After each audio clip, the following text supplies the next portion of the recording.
Di dunia yang semakin cepat dan produktivitas menjadi tolak ukur nilai manusia, kita sering lupa bahwa ada satu sumber daya yang tidak bisa kita cetak ulang, waktu.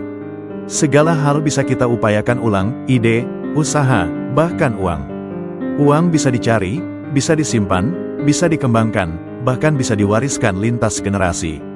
Namun waktu, sekali lewat, ia tak bisa diulang. Tak ada rekening waktu, tak ada deposito masa muda, tak ada pinjaman kebersamaan. Ia mengalir tanpa henti, dan tak seorang pun bisa menghentikannya. Ironisnya, kita begitu rajin membuat anggaran uang, tapi begitu jarang menganggarkan waktu. Kita mencatat pengeluaran, menata tabungan, mengejar pemasukan tambahan. Tapi seberapa sering kita menghitung jam yang hilang untuk hal-hal yang sebenarnya tidak penting? Seberapa sering kita menghabiskan waktu dengan orang yang tidak kita cintai, untuk membeli sesuatu yang tidak kita butuhkan, demi mengesankan orang yang bahkan tidak peduli. Kita menganggap waktu sebagai sesuatu yang tak terbatas, hingga tiba-tiba kita menyadari, anak-anak sudah tumbuh besar, orang tua menua, hubungan merenggang. Jam yang dihabiskan untuk menyegarkan email kantor, untuk mengejar target kuartalan, atau sekadar terjebak dalam kemacetan menuju rapat yang sebenarnya tak bermakna, semuanya terakumulasi menjadi kehidupan yang terasa penuh, tapi kosong. Kita kehilangan kapasitas untuk hadir sepenuhnya, karena kita sibuk secara konstan. Padahal, waktu adalah sumber daya yang paling demokratis. Setiap orang diberi jumlah yang sama dalam sehari, 24 jam. Tidak ada yang mendapat lebih, dan tidak ada pula yang mendapat kurang. Tapi meskipun porsinya sama, hasil akhirnya bisa sangat berbeda. Karena yang membedakan kualitas hidup kita bukanlah jumlah jamnya, melainkan kualitas dari keputusan yang kita buat di setiap jam itu. Waktu bisa diisi dengan kegiatan yang menghidupkan jiwa, atau justru melelahkan secara emosional. Kita bisa memilih untuk menghabiskan waktu dalam percakapan penuh makna, atau larut dalam distraksi digital tanpa arah. Kita bisa menginvestasikannya untuk belajar, berkreasi, atau membangun hubungan, atau membiarkannya habis dalam keluhan, iri, dan penundaan. Pertanyaannya bukan hanya, apakah kita sibuk, tapi, apakah kesibukan kita membawa kita lebih dekat pada hidup yang kita inginkan? Kita bisa sangat sibuk, tapi tetap merasa kosong. Kita bisa kelelahan setiap malam, tapi tak mampu mengingat satu pun momen yang benar-benar berharga hari itu. Karena waktu bukan hanya tentang bergerak, tapi tentang kehadiran dan makna di dalam gerakan itu. Seringkali kita menganggap kesibukan sebagai tanda keberhasilan, padahal bisa jadi itu hanyalah bentuk lain dari pelarian. Kita lari dari kesunyian, dari ketakutan akan stagnasi, dari pertanyaan-pertanyaan eksistensial yang tak nyaman. Kita menumpuk aktivitas, rapat, tugas, bahkan proyek sampingan, hanya agar kita tak perlu berhadapan dengan satu pertanyaan sederhana. Apakah hidup ini sudah sesuai dengan nilai-nilai yang kita yakini? Kita hidup di era di mana sibuk adalah status sosial. Jika seseorang berkata, "Aku sibuk sekali akhir-akhir ini," maka secara tidak langsung itu dianggap sebagai pernyataan sukses. Namun apakah benar kesibukan adalah bukti bahwa kita hidup dengan arah yang tepat? Atau jangan-jangan kita hanya sedang tenggelam dalam roda hamster modern, berlari cepat, tapi tak kemana-mana? Sibuk kini telah menjadi semacam badge of honor, simbol bahwa kita dibutuhkan, dicari, dan bernilai. Dalam banyak lingkungan profesional maupun sosial, mereka yang punya waktu luang justru dianggap kurang produktif. Padahal, waktu luang yang disengaja justru seringkali menjadi ruang di mana kreativitas tumbuh, refleksi mendalam terjadi, dan makna hidup muncul ke permukaan. Tanpa ruang hening, kita hidup seperti mesin, efisien, tapi kehilangan rasa. Lebih parahnya lagi, kesibukan yang kita agung-agungkan seringkali tidak kita sadari sebagai bentuk disonansi psikologis. Kita merasa sibuk berarti kita berguna, berarti kita berhasil. Tapi dalam keheningan malam, dalam sunyinya momen-momen introspeksi, muncul keraguan, untuk apa semua ini? Benarkah aku lebih bahagia sekarang, atau aku hanya lebih sibuk dari sebelumnya? Kesibukan juga sering menjadi alasan untuk menunda kehidupan. Kita berkata, nanti kalau sudah tidak sibuk, aku akan liburan. Atau, setelah proyek ini selesai, aku akan lebih sering menghabiskan waktu dengan keluarga. Tapi, nanti, itu terus mundur, karena dunia tidak pernah kehabisan alasan untuk membuat kita sibuk. Hingga akhirnya kita menyadari bahwa hidup telah berjalan terlalu jauh, dan kita belum benar-benar menjalaninya. Yang lebih menyedihkan, kita seringkali menormalisasi penundaan ini. Kita menanamkan dalam pikiran bahwa pengorbanan waktu saat ini akan dibayar dengan kebahagiaan di masa depan. Tapi masa depan itu tidak pernah datang dalam bentuk yang kita harapkan. Kita lupa bahwa kehidupan bukanlah sesuatu yang dimulai nanti, tetapi sesuatu yang berlangsung sekarang. Anak-anak tidak akan menunggu kita selesai dari rapat. Orang tua tidak bisa menunda penuaan.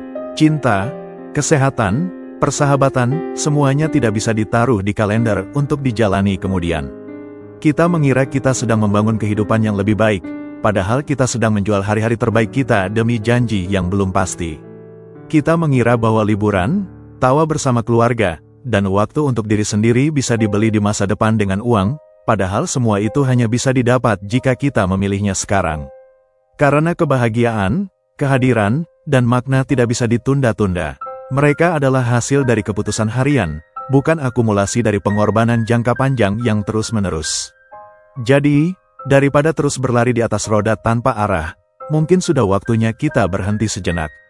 Mengatur ulang ritme, bukan agar kita menjadi tidak produktif, tapi agar produktivitas kita kembali diarahkan pada hal-hal yang benar-benar berarti. Karena hidup bukan sekadar tentang berlari lebih cepat, tapi tentang memastikan bahwa kita berlari ke arah yang benar. Lebih jauh lagi, pelarian ini sering dibalut oleh justifikasi produktivitas. Kita meyakinkan diri bahwa semakin banyak yang kita lakukan, semakin kita mendekati impian. Tapi siapa yang menentukan impian itu? Apakah itu impian kita sendiri, atau impian kolektif yang ditanamkan oleh masyarakat, keluarga, atau media sosial? Seringkali, kita terjebak dalam mengejar standar kesuksesan yang tidak pernah kita pilih sendiri. Kita melihat pencapaian orang lain, mobil baru, jabatan tinggi, rumah mewah, dan merasa harus ikut serta dalam perlombaan yang bahkan tidak pernah kita daftarkan diri. Tanpa sadar, kita menjadikan ekspektasi luar sebagai kompas hidup. Kita mengejar gelar, gaji, dan gengsi bukan karena benar-benar kita inginkan, tetapi karena takut tertinggal. Karena takut dianggap gagal. Dalam prosesnya, kita justru kehilangan kejelasan akan apa yang benar-benar penting. Kita lupa apa yang membuat kita bahagia, apa yang memberi kita makna. Kita terus menambahkan, apalagi, dalam daftar tugas harian, padahal yang kita butuhkan bukanlah lebih banyak, tapi lebih jernih. Lebih jernih melihat arah, melihat alasan, melihat diri sendiri. Disinilah kita belajar bahwa produktivitas tanpa kesadaran bisa menjadi bentuk baru dari keterasingan diri. Pelarian ini, meski dibalut agenda yang padat dan to-do list yang panjang, seringkali hanyalah cara kita untuk menghindar. Menghindar dari pertanyaan-pertanyaan penting, apakah aku benar-benar menginginkan ini? Apakah aku sedang hidup untuk diriku sendiri, atau untuk validasi orang lain? Dan saat kita punya keberanian untuk berhenti sejenak dan menjawabnya, mungkin di sanalah kebebasan yang sejati mulai terbentuk. Pelarian melalui kesibukan juga bisa membuat kita tumpul secara batin. Kita tak lagi punya waktu untuk merenung, mengkaji ulang hidup, atau sekadar merasakan kesedihan dan kebahagiaan secara utuh. Emosi kita dibungkam oleh agenda. Kita tidak sempat menangis, tidak sempat bersyukur, tidak sempat berdoa dengan tenang. Karena waktu kita sudah dipesan habis oleh rutinitas yang tak menyisakan ruang untuk menjadi manusia seutuhnya. Lebih dari itu, ketumpulan batin ini perlahan menggerogoti kedalaman rasa kita. Kita menjadi sulit terhubung dengan sesama, karena perasaan kita terfragmentasi oleh jadwal. Kita mendengarkan, tapi tidak benar-benar hadir. Kita berbicara, tapi tidak sepenuh hati. Ada lapisan tebal antara kita dan kehidupan, yang dibentuk oleh notifikasi, target, dan deadline yang datang silih berganti. Kita kehilangan kemampuan untuk bersentuhan dengan keheningan, padahal di sanalah kebijaksanaan sering muncul. Kita kehilangan kemampuan untuk merasakan kesedihan secara utuh, padahal di sanalah empati dilahirkan. Kita kehilangan waktu untuk menatap wajah orang yang kita cintai tanpa distraksi, padahal di sanalah cinta tumbuh dan dipelihara. Dunia yang terlalu cepat ini membuat kita hidup dalam mode bertahan. Kita bertahan agar tidak tertinggal, agar tetap relevan, agar tetap dianggap penting. Tapi dalam mode bertahan, kita hanya hidup setengah. Kita tidak sempat bertanya, apa yang sebenarnya sedang aku rasakan? Apa yang sebenarnya aku butuhkan? Dan karena kita tidak menjawab pertanyaan itu, kita pun kehilangan arah. Kita seperti kapal yang terus berlayar tanpa sempat melihat peta. Layar terus terkembang, mesin terus menyala, tapi tidak pernah ada waktu untuk memastikan bahwa arah yang kita tuju adalah arah yang benar. Kita hanya fokus pada kecepatan, bukan tujuan. Kita hanya fokus pada yang berikutnya, bukan yang paling penting. Hidup dalam mode bertahan berarti hidup tanpa kendali. Kita bereaksi, bukan memilih. Kita menyelesaikan yang mendesak, bukan yang bermakna. Kita membalas pesan, mengejar tenggat, menghadiri rapat, semuanya demi menjaga agar tidak jatuh. Kita menjadi eksekutor rutinitas, bukan arsitek kehidupan. Dalam kebiasaan ini, kita kehilangan kemampuan untuk merancang hari-hari kita sesuai tujuan sejati.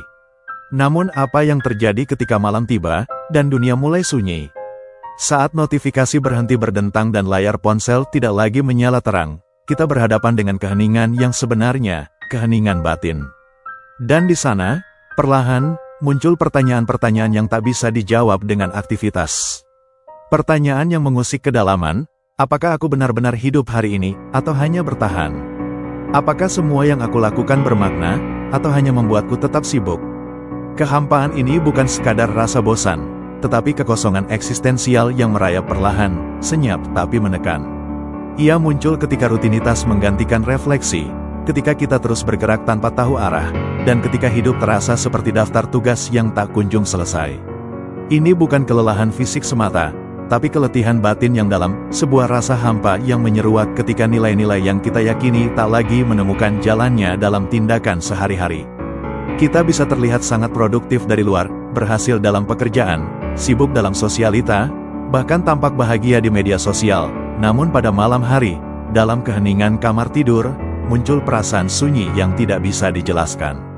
Kita bisa dipuji karena pencapaian, tapi tetap merasa tidak cukup. Karena sesungguhnya, tanpa koneksi antara apa yang kita lakukan dan siapa kita sebenarnya, kehidupan hanya menjadi panggung sandiwara. Kita menjadi aktor yang memainkan peran demi ekspektasi orang lain, bukan hidup yang berakar dari jati diri. Kekosongan ini seperti kabut, tak terlihat, tapi menyelimuti. Kita berjalan dalam kepulan asap ketidaksadaran, menumpuk prestasi tanpa pernah bertanya, untuk apa semua ini? Dan semakin lama kita biarkan, semakin dalam ia mengakar. Karena yang hilang bukan hanya arah, tapi juga suara hati. Kita menjadi asing di rumah sendiri, duduk bersama keluarga, tapi pikiran melayang ke layar ponsel, berada di tengah keramaian tapi hati terasa sunyi. Maka, kehampaan ini adalah panggilan untuk kembali, bukan ke masa lalu, tapi ke inti dari siapa diri kita sebenarnya. Sebuah ajakan untuk berhenti menumpuk demi mengisi, dan mulai mengosongkan demi mendengar. Karena hanya dalam keheningan, kita bisa benar-benar mendengar suara hati yang telah lama tenggelam dalam riuhnya dunia. Semakin lama kita hidup dalam mode bertahan, semakin sunyi suara hati yang seharusnya menjadi kompas hidup. Kita terlatih mendengar suara dari luar, suara atasan yang menuntut hasil, suara klien yang menagih deadline, suara algoritma media sosial yang memaksa kita tampil sempurna, hingga suara ekspektasi keluarga yang terus-menerus memvalidasi pilihan kita. Di tengah hiruk-pikuk itu, bisikan batin, yang sejatinya paling jujur dan paling tahu kemana kita ingin melangkah, terkubur tanpa sempat diberi ruang untuk bicara. Jika kita terus hidup dalam arus ini tanpa jeda, kita tak hanya kehilangan arah, tapi kehilangan identitas. Kita menjadi bayangan dari harapan orang lain, bukan refleksi dari diri sendiri yang sejati. Maka, penting untuk menciptakan jeda, sebuah ruang di mana kita tidak hanya berhenti dari aktivitas, tetapi juga mulai mendengarkan ulang hidup. Jeda itu bisa sesederhana 5 menit pagi hari, atau semalam penuh tanpa layar. Yang terpenting adalah keberanian untuk menatap hidup dari luar, dan bertanya, apakah ini masih arah yang kupilih, atau hanya jalan yang terlanjur aku tempuh? Karena sesungguhnya, kelelahan terdalam bukan datang dari kerja keras, tetapi dari menjalani hidup yang tak selaras dengan hati. Dalam mode bertahan, kita tak punya ruang untuk bertumbuh. Kita sibuk menyelamatkan hari, tapi lupa membangun masa depan. Kita lupa menabur benih, karena setiap hari hanya tentang bertahan dari badai. Dan saat kita sadar, musim sudah berganti, dan ladang kita kosong, tak menghasilkan apapun yang bisa dipetik. Oleh karena itu, berhenti sejenak bukanlah tanda kelemahan. Justru itulah tindakan paling berani. Berani menyadari bahwa arah lebih penting daripada kecepatan. Bahwa kualitas hidup bukan hanya tentang seberapa banyak yang kita lakukan, tetapi seberapa selaras hal-hal itu dengan nilai-nilai terdalam kita. Dan mungkin, saat kita benar-benar berhenti dan diam, di sanalah kita akhirnya bisa mendengar suara hati sendiri. Suara yang selama ini tertimbun bising dunia. Suara yang membimbing kita bukan pada apa yang harus dilakukan, tapi pada siapa kita ingin menjadi. Kita bukan hanya kehilangan waktu, tetapi juga kehilangan kedalaman dalam menjalani hidup. Kita menjadi manusia permukaan, efisien, produktif, tetapi kering secara emosional. Padahal makna hidup tidak ditemukan dalam tumpukan pekerjaan yang selesai, tapi dalam momen ketika hati kita terlibat sepenuhnya. Dalam pelukan, dalam air mata, dalam tawa yang tidak dibuat-buat. Maka untuk kembali menjadi manusia yang utuh, kita perlu menciptakan ruang kosong, ruang untuk merasa, ruang untuk merenung, dan ruang untuk kembali menjadi diri sendiri. Dengan memahami bahwa kesibukan bukan jaminan makna, kita mulai berani memilah. Kita mulai bertanya, apakah ini penting? Apakah ini benar-benar mendekatkan aku pada kehidupan yang aku dambakan? Dan ketika jawabannya tidak, kita belajar melepaskan. Kita belajar mengistirahatkan diri dari keharusan untuk selalu sibuk, dan memilih untuk menjadi utuh, bukan sekadar aktif. Kelelahan yang kita alami bukan semata karena fisik yang terkuras, tapi karena hati yang menjauh dari makna. Kita bisa duduk di meja kerja selama 12 jam, tapi tak merasa puas. Kita bisa menyelesaikan 20 to-do list, tapi merasa hampa. Karena bukan kuantitas aktivitas yang membuat kita merasa hidup, melainkan kualitas keterlibatan kita di dalamnya. Dan ketika malam tiba, tubuh lelah, mata sayu, dan hati kosong, kita pun mulai bertanya, untuk siapa semua ini? Untuk apa aku berlari secepat ini jika aku bahkan tak tahu tujuannya? Dalam kebisingan dunia modern, kehadiran menjadi kemewahan. Hadir dalam percakapan, hadir dalam pelukan, hadir dalam rasa syukur. Itulah yang membangun kehidupan yang bermakna. Maka kesibukan yang sejati bukanlah tentang betapa banyak yang bisa kita kerjakan, tapi tentang betapa dalam kita bisa hidup di momen yang sederhana. Dengan kata lain, kualitas waktu adalah tentang kesadaran yang utuh terhadap arah dan makna hidup. Ini bukan hanya tentang memilih aktivitas, tapi tentang memilih cara hidup. Tentang keberanian untuk mengatakan tidak pada hal-hal yang menguras jiwa, pada distraksi yang menjauhkan kita dari esensi, dan ya pada hal-hal yang menyuburkan batin. Ya pada percakapan mendalam, pada waktu hening yang menyembuhkan, pada kebersamaan yang jujur. Inilah kekayaan waktu yang sesungguhnya, ketika setiap menit tidak hanya terpakai, tapi juga berarti bagi jiwa, berarti bagi hubungan, dan berarti bagi pertumbuhan kita sebagai manusia seutuhnya. Maka mari kita mulai membuat anggaran waktu, dengan penuh kesadaran dan komitmen, sebagaimana kita menghitung setiap rupiah dalam keuangan kita. Setiap jam yang kita miliki adalah investasi emosional, spiritual, dan relasional yang tak ternilai. Sisihkan waktu untuk hal-hal yang benar-benar menghidupkan jiwa, membaca buku yang membuka cakrawala, berjalan kaki dalam diam sambil menggenggam tangan pasangan, atau sekadar menatap langit sore dan merenungi makna keberadaan kita. Jangan tunggu akhir pekan atau masa pensiun untuk menikmati hidup, hadir sepenuhnya hari ini adalah bentuk kekayaan yang sesungguhnya. Karena saat kita benar-benar menyadari bahwa waktu sedang berlalu, di sanalah momen hidup menjadi utuh, hadir, dan tak tergantikan. Bab ini mengajak kita menimbang ulang secara mendalam, apa sebenarnya makna dari uang jika seluruh waktu dan energi kita habis hanya untuk mengejarnya tanpa pernah benar-benar menikmati hidup. Bayangkan sebuah kehidupan di mana segala pencapaian finansial telah diraih, mobil mewah, rumah besar, saldo rekening yang mengesankan, namun kita duduk sendirian, terasing dari orang-orang yang kita cintai, karena waktu kita terlalu lama tersita oleh ambisi.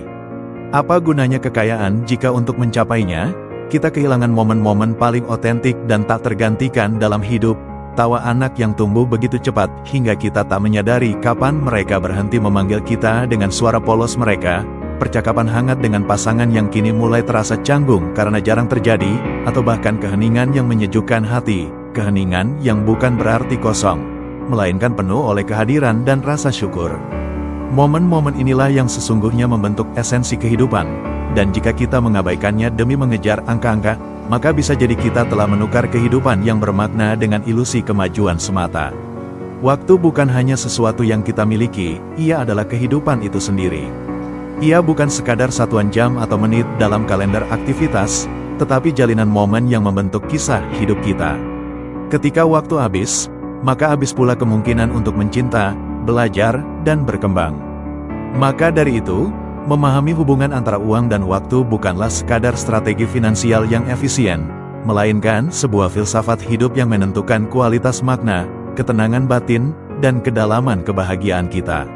Kita tidak sekadar mengelola aset, tapi juga harus mengelola bagaimana kita hadir di dunia ini, karena di akhir hidup, kita tidak menyesali kurangnya kekayaan, tapi kurangnya waktu yang bermakna bersama orang-orang tercinta. Banyak orang mengejar uang dengan mengorbankan seluruh waktunya.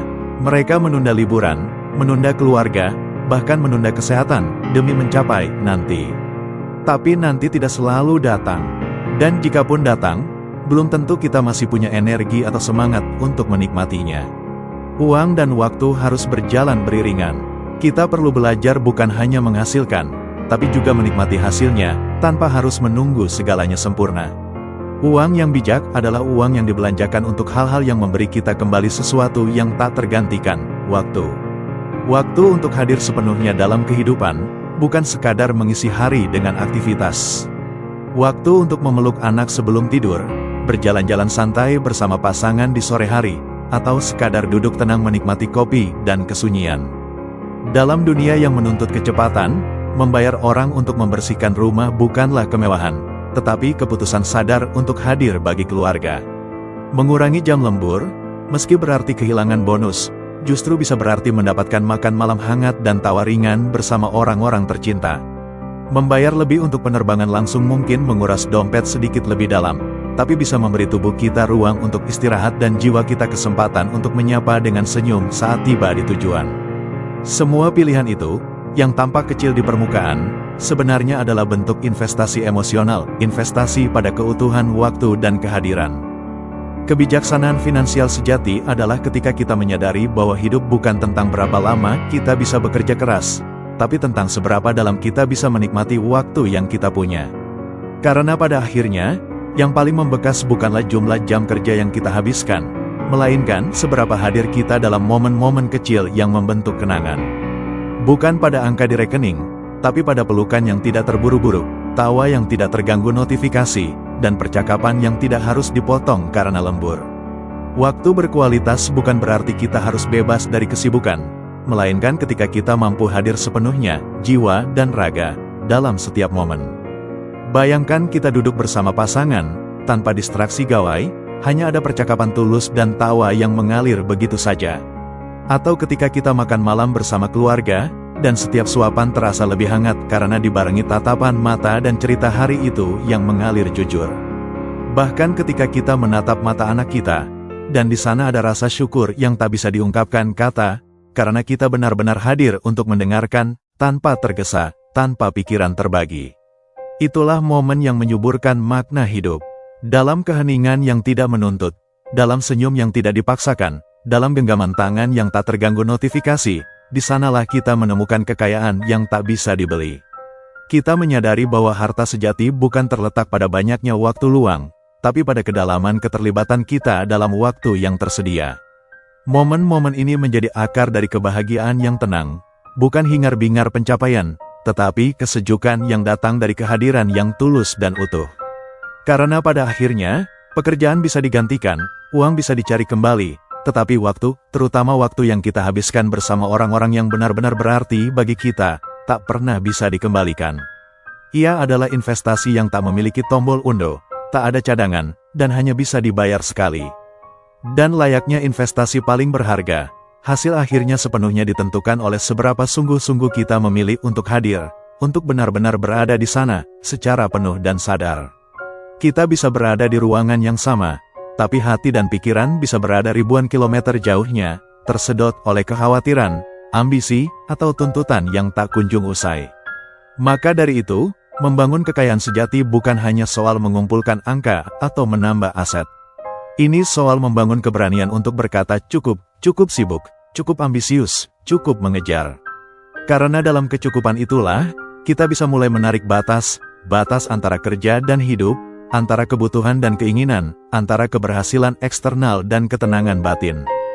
Dan dari keberanian itu tumbuh pilihan untuk tidak selalu sibuk, pilihan untuk hadir utuh dalam momen kecil yang bermakna, pilihan untuk menunda notifikasi demi mendengarkan suara anak yang bercerita tentang hari sekolahnya. Memilih kehidupan yang memberi ruang bukan berarti menyerah dari perlombaan, tapi sadar bahwa tidak semua perlombaan harus diikuti. kita mulai mengerti bahwa kadang, kekayaan paling dalam bukan tentang menambah, tapi tentang mengurangi distraksi, mengurangi tuntutan, mengurangi kebutuhan untuk selalu terlihat berhasil. Sebab justru dalam kesederhanaan yang diisi dengan perhatian, kasih, dan kehadiran, kita menemukan harta yang tidak bisa dibeli, momen-momen yang menjadi kenangan, bukan sekadar catatan di kalender. Dan kelak, ketika kita menengok ke belakang, kita tak akan menyesali hari-hari ketika kita berkata cukup untuk pekerjaan demi waktu makan malam bersama keluarga. Kita tak akan menyesali saat-saat ketika kita memilih untuk berhenti sejenak, memeluk lebih lama, atau sekadar duduk tenang menikmati keheningan. Sebab justru itulah kekayaan yang tak tergantikan, bukan yang kita simpan di rekening, tapi yang kita tanam dalam hati orang-orang yang kita cintai. Ketika kita menukar waktu dengan uang, kita harus sadar seberapa besar nilai waktu itu sendiri. Apakah pekerjaan tambahan itu sepadan dengan waktu tidur yang hilang? Apakah target bulanan itu sebanding dengan waktu yang tidak bisa diulang bersama anak yang tumbuh cepat? Kita harus terus bertanya, apakah kita bekerja untuk hidup, atau hidup untuk bekerja? Akhirnya, uang hanyalah alat. Ia seharusnya membantu kita menciptakan ruang, bukan hanya ruang finansial, tapi ruang emosional dan waktu untuk menikmati hidup. Bab ini bukan tentang memilih antara uang atau waktu, tapi tentang menemukan keseimbangan yang bijak. Karena waktu yang dipakai dengan sadar adalah bentuk kekayaan yang sejati. Dan mungkin, pada akhirnya, ukuran kekayaan bukanlah seberapa banyak yang kita miliki, tapi seberapa sering kita bisa berkata, aku punya waktu untuk hal yang paling berarti.